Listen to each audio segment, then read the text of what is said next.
ကျွန်တော်နာမည်ကတော့ထွန်းထွန်းတော်ဦးပါကျွန်တော်တို့လက်ရှိလုပ်နေတာကတော့ research and development department မှာလက်ရှိလုပ်ကိုင်နေပါတယ်ကျွန်တော်တို့ဒါဝန်ထမ်းတွေအတွက် annual meeting လုပ်ရဆိုတာကကျွန်တော်တို့လက်ရှိလုပ်နေတဲ့ company ရဲ့ organization အကြောင်းတွေပေါ့နော်အဲ့ဒီအရာတွေနဲ့ပတ်သက်တဲ့ဟာတွေကိုကျွန်တော်တို့တရားလေးသိခဲ့ရတယ်ပေါ့နော်ဟုတ်တယ်မယ်ကျော်စင်မင်းတို့ခေါ်ပါကျွန်တော် warehouse ကပါခင်ဗျဟုတ်ကဲ့ပါဟုတ်ကဲ့တက်နိုင်ဆုံးတော့ကျွန်တော်တို့အနေနဲ့ကတော့ listener ပေါ့ဗျာသိတယ်မလားအဲ့လိုတက်နိုင်ဆုံးနားထောင်ပြီးတော့ကျွန်တော်တို့ကဘူးလာယူတဲ့အပိုင်းရပဲဟုတ်ကဲ့ကျွန်တော်အနေနဲ့နားထောင်ပြီးတယ်ပေါ့နော်အဲ့လိုနော်တောင်ကျွန်တော်အနေနဲ့တောင်ချုံးမှာလောက်ရတာပျော်ပါတယ်ပြောပါတော့ company ကိုယုံကြည်တယ်ဗျာရှေ့ဆက်သွားမယ် land တွေကိုယုံကြည်တယ်အဓိကယုံကြည်ရတဲ့အတွက်ကျွန်တော်ပျော်တယ်ခင်ဗျဟုတ်ကဲ့ပါအမနာမည်ကတော့မဆုမြပွင့်ပါအမကတော့ဒီတောင်ချုံးကုမ္ပဏီရဲ့အကောင့်ဝင် finance မှာ CA နဲ့တာဝန်ထမ်းဆောင်နေတာပါဟုတ်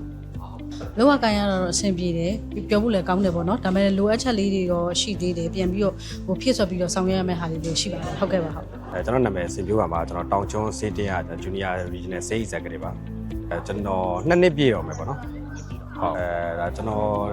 ဒီ company မှာ join ရတဲ့အဓိကရည်ချက်ကတော့ဒါ personal develop လည်းရန်ကောင်းတယ်ပေါ့နော်ကျွန်တော်ဒီဘက်မှာကဒီဝန်ထမ်းတဦးတစ်ယောက်ချင်းစီကိုကျွန်တော်တို့ဒီဘာအားနည်းချက်တွေရှိလဲဒါပေါ်တင်ကျွန်တော်တို့ကဒါ management တွေကိုတင်ပြခွင့်ရှိတယ်ကျွန်တော်ပြောနေကြစကားလေးတစ်ခုရှိတယ်ပေါ့နော်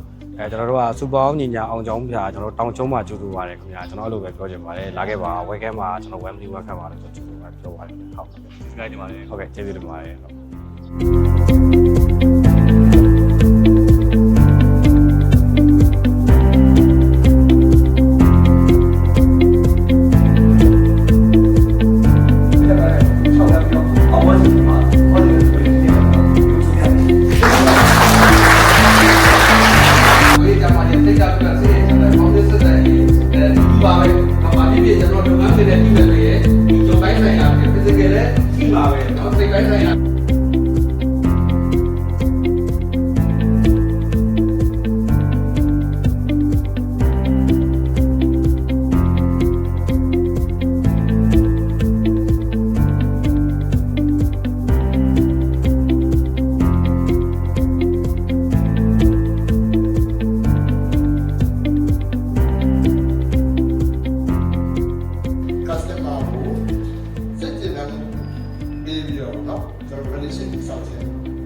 ကောင်းဒီဟာ vision ကိုသိဖို့လိုတယ်ပေါ့နော်